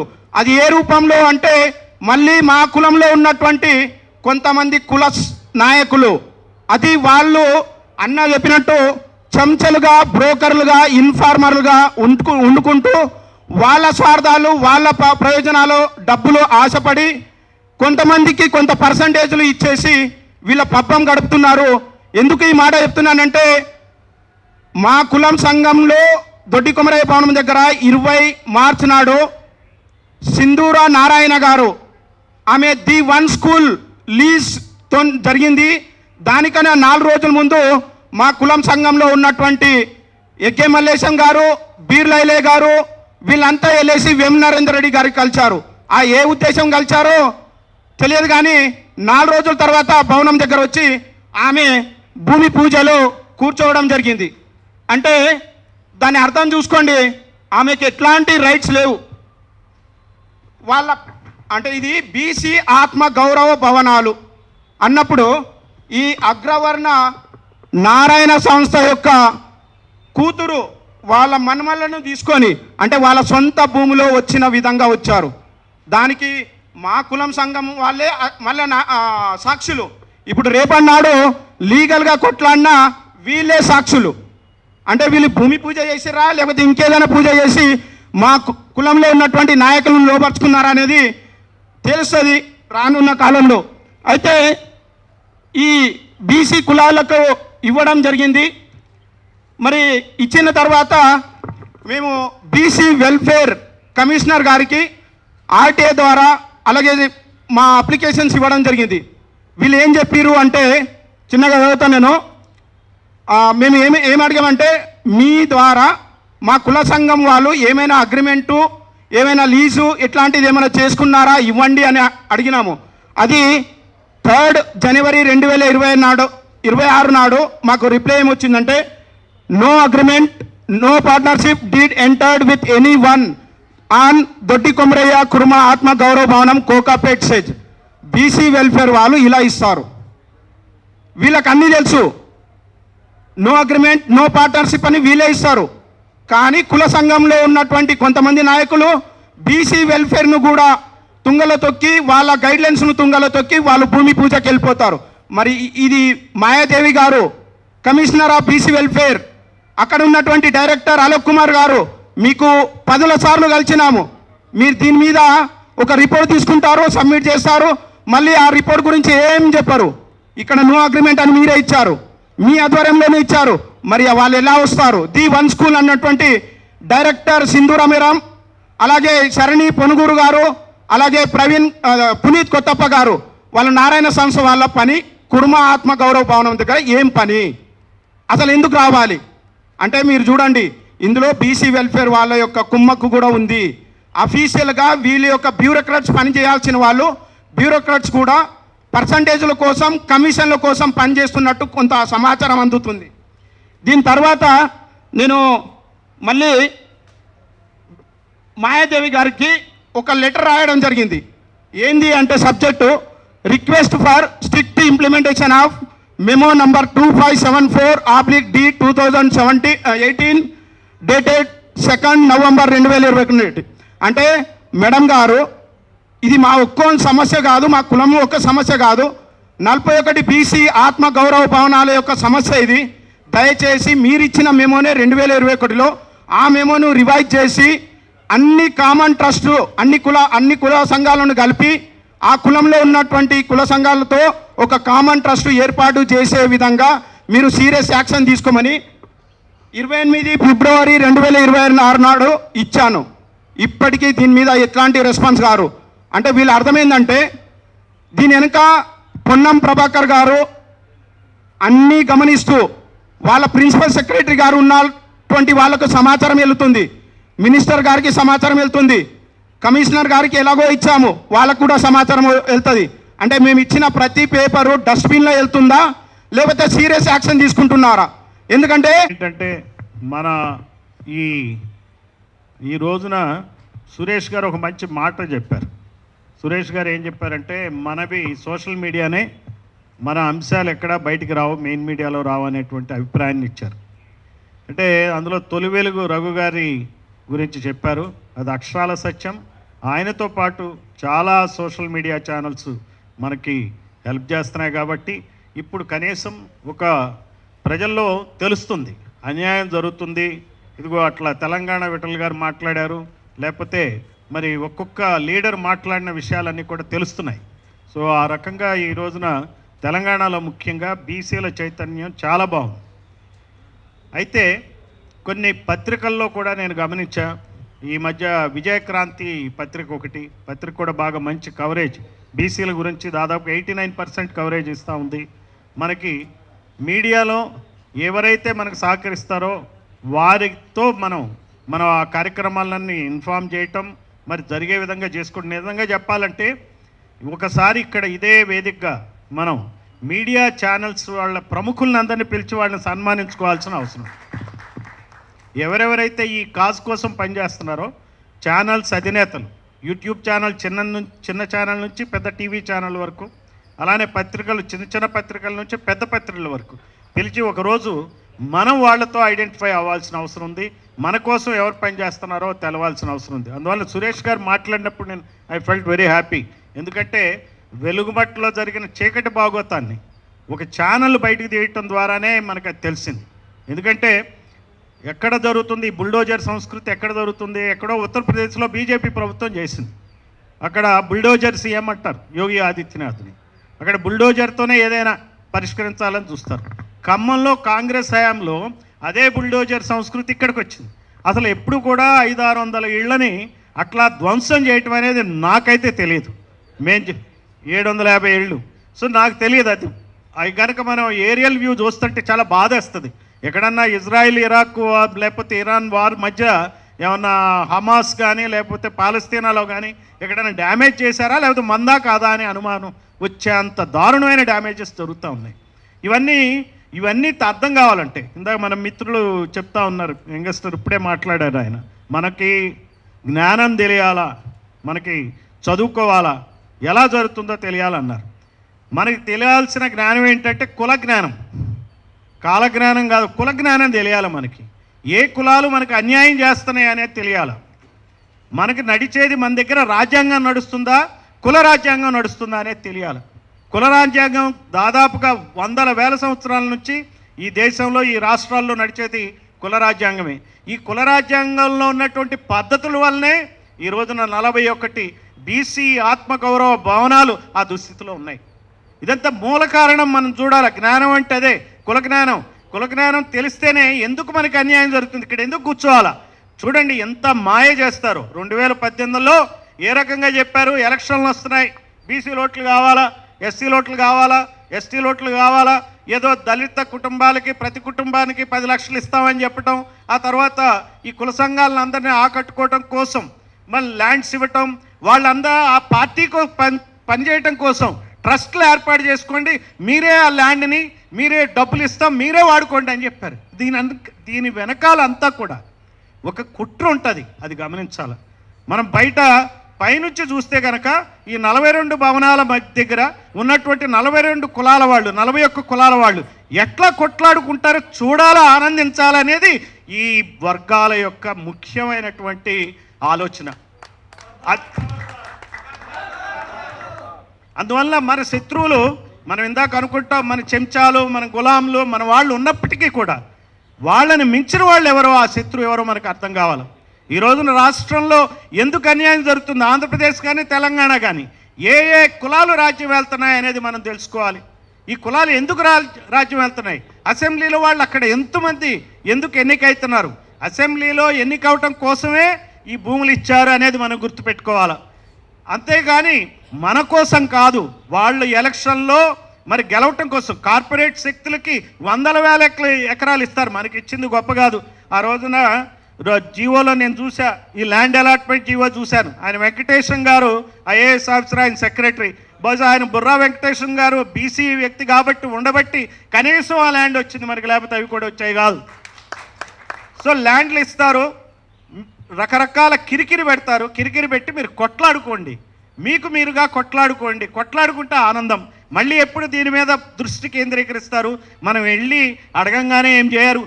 మీరు చూసుకోండి, వెళ్ళండి, ఫోటోలు దిగుతాం, పేపర్లో వస్తుంది, టీవీల్లో వస్తుంది, స్పందిస్తాం, చేస్తాం అంటారు. మళ్ళీ ఎలక్షన్ ముందే దానికి సరైనటువంటి పరిష్కారాన్ని సూచిస్తారు. ఎలక్షన్ అయ్యేటప్పటికి ఆ పరిష్కారం కూడా కాదు, మళ్ళీ కొట్లాడుకోవాలా. సో మన పని ఏంటంటే మనలో మనం బీసీలం వివిధ రకాల కులాలు కాబట్టి కొట్లాడుకోవడం అనేది కావాలా. బీసీలు ఐక్యం కావద్దు, ఎస్సీలు ఐక్యం కావద్దు. ఎస్సీల మధ్య మరి చూడండి మాలామాదిగా తేడాలు పెట్టి 30 సంవత్సరాలు నడిపాడు ఆ పోరాటాన్ని. ఇప్పుడు క్రిస్టియన్లు అని చెప్పి వాళ్ళకి మాలామాదిగలు, క్రిస్టియన్లు అయితే ఎస్సీ హోదా లేదని చెప్పి అదొక కిరికిరి నడుపుతున్నారు. ఆదివాసులు పోలవరం ప్రాజెక్టు కింద 1,50,000 కుటుంబాలు వాళ్ళ భూములు, ఇళ్ళు, ఊళ్ళు అన్నీ మునిగిపోతున్నాయి. 7 మండలాల్ని తెలంగాణ నుంచి ఆంధ్రప్రదేశ్కి ఇచ్చినట్టునే జరిగింది. ఏంటంటే ఆ పోలవరం ప్రాజెక్టు కింద ఆ 1,50,000 కుటుంబాల భూముల్ని మరి పోలవరం ప్రాజెక్టు కింద మునిగిపోతుంటే మరి వాళ్ళకి ఎవరికి ఎక్కడివ్వాలండి బెనిఫిట్?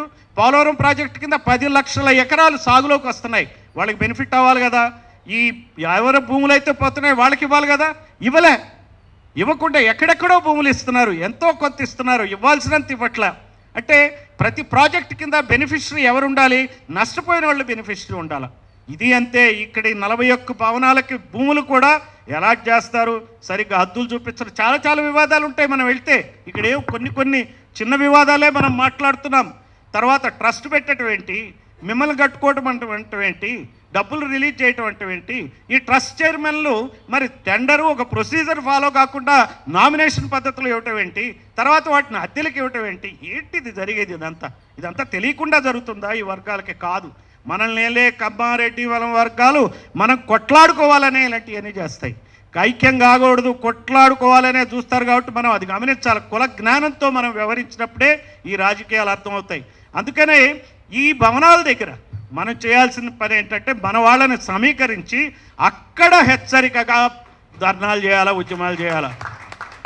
మనది ఎంతుంది? మన 3 నెలల పాటు ఒక క్యాంపెయిన్ నిర్వహించాలా. ప్రతి కుల సంఘంలో ప్రతి లీడరు క్యాంపెయిన్ నిర్వహించి 3 నెలల పాటు ఒక అల్టిమేట్ ఇవ్వాలా. ఆ అల్టిమేటం రోజుకి ఆ రోజున ప్రతి భవనం దగ్గర ఎంతమందిని మనం సమీకరించగలం అనే దానితోనే ప్రభుత్వాలు దిగొస్తాయి. అంతేగాని మనం ఎన్ని ఇచ్చినా కానీ మంచిది చూద్దాం, చేద్దాం, దీని మీద ఒక కమిటీ వేసాం, ఇక రకరకాల కారణాలు చెప్తారు. మనం జాగరూకతతో ఉండాలా. ఈ నమ్మటానికే లేదు, మనం నమ్మకూడదు. ఈ రోజున ఏదైతే ఈ సోమాజిగూడ ప్రెస్ క్లబ్లో మీరు ఏదైతే చేస్తున్నారో ఇది నిరంతరం కొనసాగితే మీలోనే ఎమ్మెల్యేలు అవుతారు. అది కూడా గుర్తుపెట్టుకోండి. దీని వేదికగా మీలో ఎమ్మెల్యేలు కావాలా. రేపొద్దున వచ్చేటువంటి ప్రతి ఎలక్షన్లో కంటెస్ట్ చేసే విధంగా తీసుకోవాలి. ఆ రకంగా ముందుకెళ్ళాలి. ఇదేదో ఒక భవనం కట్టుకున్నాం అయిపోయిందంటే కాదు. ఇందాక చెప్తున్నారు మన తెలంగాణ విఠల్ గారు ఏమంటున్నారు, దాంట్లో స్కిల్ డెవలప్మెంట్ సెంటర్స్ ఎన్నో ఉన్నాయి, ఎన్నో స్కీమ్స్ ఉన్నాయి. చేస్తే ప్రభుత్వం ఏమైనా చేయొచ్చు, చేయదలుచుకోలే, అది గుర్తుపెట్టుకోవాలి. మనం వాళ్ళని చేసేట్టు చేయాలంటే మన యొక్క నంబర్ గేమ్ ఏదైతే ఉందో అది చేయాలా. ఉన్నటువంటి ఎమ్మెల్యేలని నిలదీయాలా. నిలదీసి తెలంగాణ ఉద్యమం ఎట్లయితే చేశారో బీసీ ఉద్యమం అలానే చేయాలా. తెలంగాణ ఉద్యమంలో కూడా గమనించింది ఏంటి? కాంగ్రెస్లో ఉన్నటువంటి తెలంగాణ లీడర్లు ఎవరైనా కానీ డిఫెన్స్లో పడ్డారు. తెలంగాణ ఉద్యమం తీవ్రంగా ఉంటే ప్రతి లీడరు ప్రతి పార్టీ వాడు డిఫెన్స్లో పడ్డారు. అలానే ఈ రోజున మన బీసీ లీడర్లు ఏ పార్టీలో ఉన్నా వాళ్ళు డిఫెన్స్లో పడే విధంగా బీసీ ఉద్యమాన్ని తీసుకెళ్ళాలి.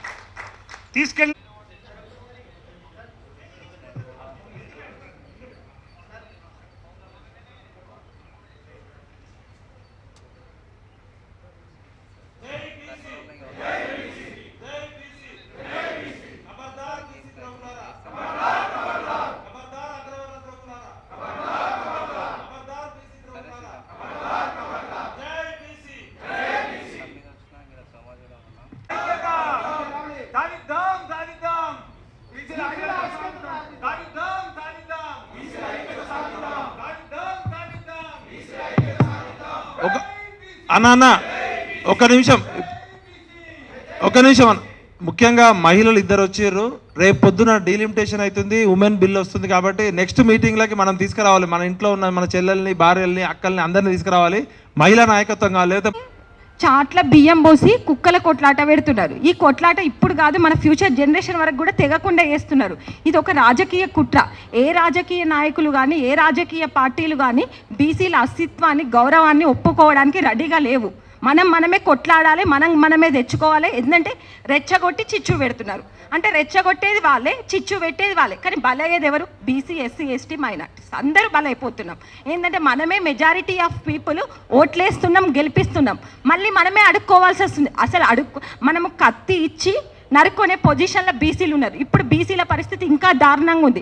రేపు పొద్దున మన పిల్లలకు రిజర్వేషన్లు ఉండవు, ఏముండవు. మన కుటుంబ వ్యవస్థ మొత్తం అస్తవ్యస్తం అయిపోతుంది. ఏంటంటే వాళ్ళు అమెరికాకు పోతున్నారు, అగ్రవర్ణాలు మాత్రం అమెరికాల నుండి ఇక్కడికి వచ్చి సీఎంలు పిఎంలు అవుతున్నారు. మన పిల్లల పరిస్థితి ఏంటి? ఏమనంటే వాళ్ళ కొడుకు అక్కడ ఉన్నాడు, పిల్లని వదిలేసి వెళ్ళిపోయిండు, తల్లి వదిలేసి. ఎందుకంటే మనం అంతటే ఉత్పన్న కులానం, మన శ్రమ దోపిడీని వాళ్ళ తీసుకుంటారు. మన శ్రమ చేస్తే తప్ప మనకేం లేదు. వీనికి డబ్బు ఉందా? మరి డబ్బుతో నేను కొంటున్నారు. మరి మా ఓట్లు ఎందుకు అవసరం వస్తుంది? మీరు యునానమస్గా ఎన్నుకోండి.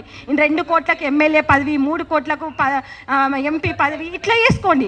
బీసీ నాయకులు కూడా దీన్ని చాలా మోసం చేస్తున్నారు. మీరు బయట ఉన్నప్పుడు ఒక వంతు, పార్లమెంట్లో శాసనసభలో మేము వెళ్ళి మాట్లాడలేం, ఇలాంటి సభల్లో మాత్రమే మాట్లాడగలుగుతున్నాం. మీరు శాసనసభల్లో పార్లమెంటల్లో ఏం చేస్తున్నారు? ఒక్కరోజున బీసీ గొంతుగా వినిపిస్తున్నారా?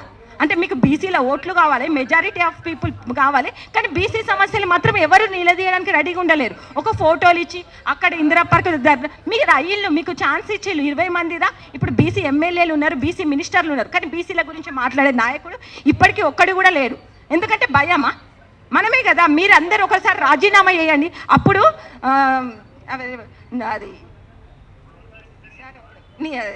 పద్మశాలి సంఘం అధ్యక్షుడు సార్ రాజీనామా చేసింది ఫస్ట్ జాతిపిత మన జయశంకర్, ఆయన కొండ లక్ష్మణ్ బాబుజీ గారు. ఆయన చేస్తే కేసీఆర్ క్రెడిట్ ఇచ్చిండు. ఫస్ట్ చేసింది ఎవరు?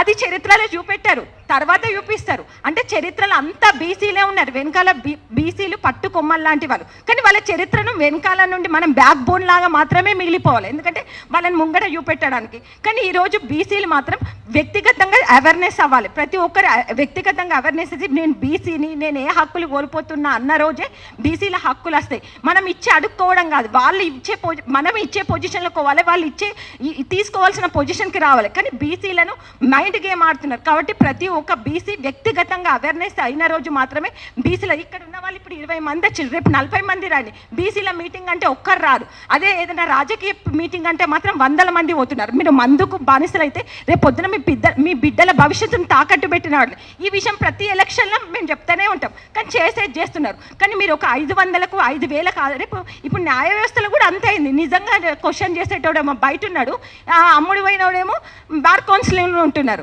మా వ్యవస్థ అంతే, ప్రతి వ్యవస్థ అంతే ఉంది. అంటే డబ్బుతోనే నడుస్తుంది తప్ప రియాలిటీ లేనంతసేపు మనం ఏం చేయదు. మనకు ఒకటి డెమోక్రసీ ఇచ్చింది, ప్రజల చేత ప్రజల కొరకు ఎన్నుకోబడిన ప్రభుత్వాలు. ఇవి మన హక్కులని చిన్నప్పుడు చదువుకొని ఉన్నాం కాబట్టి చదువుకున్నాం, కానీ ఎవరు ఇంప్లిమెంట్ చేయలేకపోతున్నారు, ఎవరు అర్థం చేసుకోలేకపోతున్నారు. కాబట్టి ప్రతి ఒక్కరూ కాన్స్టిట్యూషన్ అనేది చదవాలి. ఈక్వాలిటీ 14వ ఆర్టికల్ ఎక్కడ నడుస్తుంది? ఇప్పటివరకు 75 years అయిపోయినా కూడా బీసీ ముఖ్యమంత్రి అయినలా, దళిత ముఖ్యమంత్రి అయినలా ఇవ్వలేరు. ఎందుకంటే ఇస్తే మనం వాళ్ళకు డైజెషన్ కాదు కదా. ఇప్పుడు ప్రతిపక్షం వాళ్ళు ఏమన్నా, ఇప్పుడు నిరుద్యోగ సమస్య కూడా అంతే. అప్పుడేమో ప్రతిపక్షంలో ఉన్నప్పుడు సపోర్ట్ చేసిళ్ళు, ఇప్పుడు మామూలుగా రూలింగ్ అయిన తర్వాత మీరు ప్రతిపక్షాలకు గులాంగ్ అంటే మధ్యలో బలయ్యేది ఎవరు?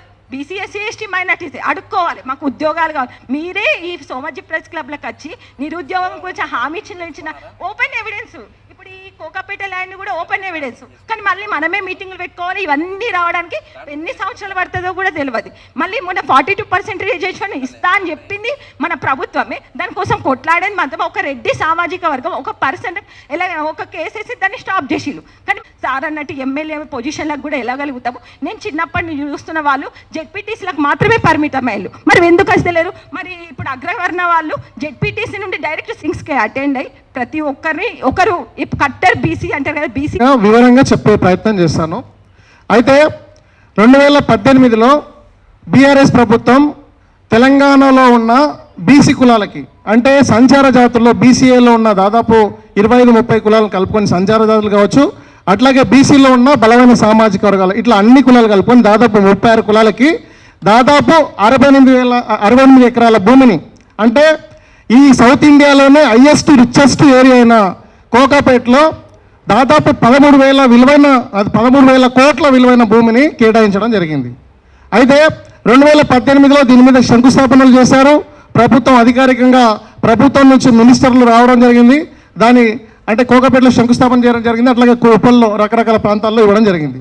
అయితే 2018లో శంకుస్థాపన చేసిన తర్వాత తెలంగాణ బీసీ సంక్షేమ శాఖ 2021 నవంబర్ 7వ తేదీ రోజు ఒక జీవో రిలీజ్ చేయడం జరిగింది.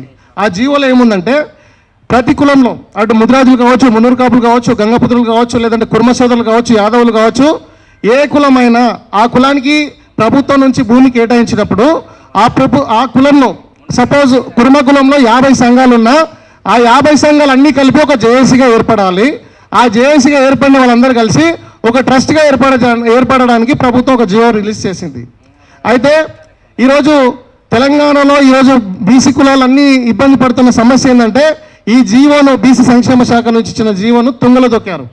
ఇక ముదిరాజ్ అంటే ముదిరాజ్ సంఘానికి సంబంధించి వస్తే 2021లో ప్రభుత్వం జీవో రిలీజ్ చేస్తే 2022లో బండ ప్రకాష్ అన్న గారు ముదిరాజ్ మహాసభ అనే పేరుతోటి అప్పుడు బీఆర్ఎస్ ప్రభుత్వం అధికారంలో ఉంది కాబట్టి ఆయన తనకు అత్యంత నమ్మకస్తులుగా ఉన్న అంటే తెలంగాణలో 50 లక్షల మంది ముదిరాజు బిడ్డల ఎవరైతే ముదిరాజ్ సమాజం కోసం పోరాటం చేస్తున్నారో వాళ్ళ ఎవరి అభిప్రాయాలు తీసుకోకుండా, వాళ్ళతో ఎట్లాంటి నిర్ణయాలు చేయకుండా, ఎట్లాంటి డిస్కషన్స్ చేయకుండా, ఎట్లాంటి మీటింగ్లు పెట్టకుండా అధికారంలో ఆ రోజు ఆయన డిప్యూటీ చైర్మన్గా ఉన్నాడు కాబట్టి ఆ రోజు బీఆర్ఎస్ పార్టీ అధికారంలో ఉంది కాబట్టి నేనే రాజు నేనే మంత్రి ఏదైతే తెలంగాణ రాష్ట్ర ప్రభుత్వం 5 ఎకరాల భూమిని 5 కోట్లు రిలీజ్ చేస్తారో అది తన కుటుంబానికి లేదంటే తమ పిల్లల భవిష్యత్తు కోసం కేటాయించింది అన్నట్టుగా ఆయన ఒక ట్రస్ట్ ఏర్పాటు చేయడం జరుగుతుంది. ఆ ట్రస్ట్ పేరు వచ్చేసి ముదిరాజ్ డెవలప్మెంట్ ట్రస్ట్. ఆ ట్రస్ట్కి వాళ్ళు పెట్టుకున్న అడ్రస్ ఏంటంటే వాళ్ళు ఒక ప్రభుత్వ భూమిని దాంట్లో సభ్యులుగా వచ్చేసి నీలరాములు గారు, పల్లా సత్తయ్య గారు ఉన్నారు. శాశ్వత సభ్యులుగా వచ్చేసి శాశ్వత ముదిరాజ్ డెవలప్మెంట్ ట్రస్ట్కి వచ్చేసి దానికి చైర్మన్గా బండప్రకాష్ అని ఉంటే దాంట్లో సభ్యులుగా బల్లా సత్తయ్య గారు, నీలరాములు గారు ఉన్నారు.